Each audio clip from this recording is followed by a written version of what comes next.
దేశవ్యాప్తంగా ఈవీఎం మిషన్లపై మరోసారి చర్చ ప్రారంభమైంది. ఇతర దేశాల్లో కూడా బ్యాలెట్ పద్ధతిలోనే ఎన్నికలు నిర్వహించాలన్న డిమాండ్ రోజురోజుకు పెరుగుతున్న నేపథ్యంలో మన దేశంలో కూడా అనేక రాజకీయ పార్టీలు ఈవీఎంల కంటే బ్యాలెట్ పేపర్ల ద్వారా ఎన్నికలు నిర్వహిస్తే నిష్పక్షపాతంగా ఉంటుందని పార్టీలు అభిప్రాయపడుతున్నాయి. సిపిఐ జాతీయ నాయకులు నారాయణ ఒక ప్రకటన కూడా విడుదల చేశారు. మాజీ ముఖ్యమంత్రి వైఎస్ జగన్ కూడా ట్విట్టర్లో ఈ అంశానికి సంబంధించి పోస్ట్ చేశారు. Yes, this is the time to discuss about the EVMs.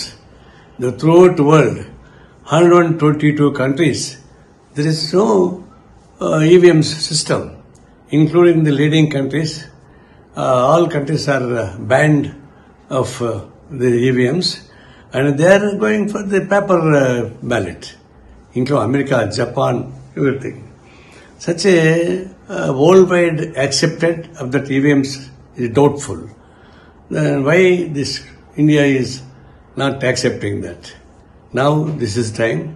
All democratic progressive elements put together and see that this momentum should be developed throughout India about the EVMs. And the next elections, EVM should not be here. Such a movement, it is necessary, and we demand the central government also should discuss about this and withdraw the EVMs.